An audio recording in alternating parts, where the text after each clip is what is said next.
Hello, नमस्ते, welcome. आपका अपनी शो क्रिएटिव किटी में स्वागत है।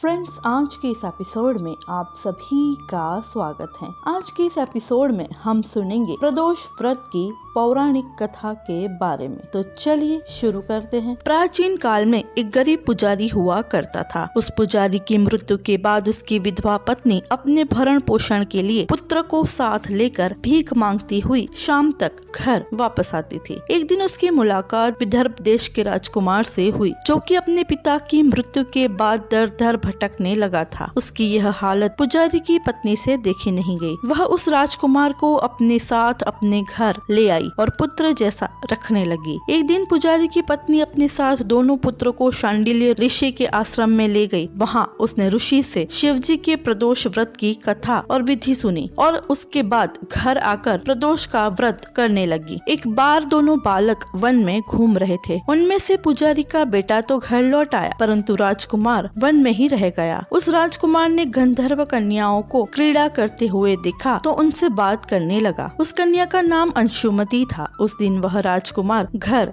देरी से लौटा। राजकुमार दूसरे दिन फिर से उसी जगह पहुंचा जहां अंशुमति अपने माता पिता से बात कर रही थी। तभी अंशुमति के माता पिता ने उस राजकुमार को पहचान लिया तथा उससे कहा कि आप तो विदर्भ नगर के राजकुमार हो ना, आपका नाम धर्मगुप्त है। अंशुमति के माता पिता को वह राजकुमार पसंद आया और उन्होंने कहा कि शिवजी की कृपा से हम अपनी पुत्री का विवाह आपसे करना चाहते हैं। क्या आप इस विवाह के लिए तैयार है? राजकुमार ने अपनी स्वीकृति दे दी तो उन दोनों का विवाह संपन्न हुआ। बाद में राजकुमार ने गंधर्व की विशाल सेना के साथ विदर्भ पर हमला किया और घमासान युद्ध कर विजय प्राप्त की तथा पत्नी के साथ राज्य करने लगा। वहाँ उस महल में वह पुजारी की पत्नी और पुत्र को आदर के साथ ले आया तथा साथ रखने लगा। पुजारी की पत्नी तथा पुत्र के सभी दुख और दरिद्रता दूर हो गई और वे सुख से अपना जीवन व्यतीत करने लगे। एक दिन अंशुमति ने राजकुमार से इन सभी बातों के पीछे का कारण और रहस्य पूछा। तब राजकुमार ने अंशुमति को अपने जीवन की पूरी बात बताई और साथ ही प्रदोष व्रत का महत्व और व्रत से प्राप्त हुए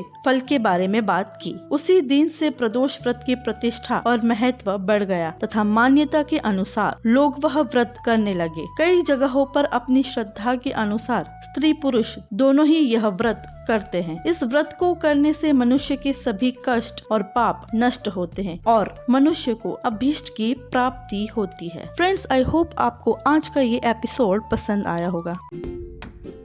फ्रेंड्स, आज का ये एपिसोड आप सबको कैसा लगा ये कमेंट्स करके जरूर बताएं और अगर आपको ये एपिसोड पसंद आया हो तो अपने फैमिली और फ्रेंड्स के साथ उसको जरूर शेयर करें। और अगर आप इस चैनल पे नए हो तो हमें फॉलो कर लीजिए और बेल आइकन को प्रेस कर दीजिए। आज के एपिसोड में इतना ही। अगले एपिसोड में फिर मिलेंगे।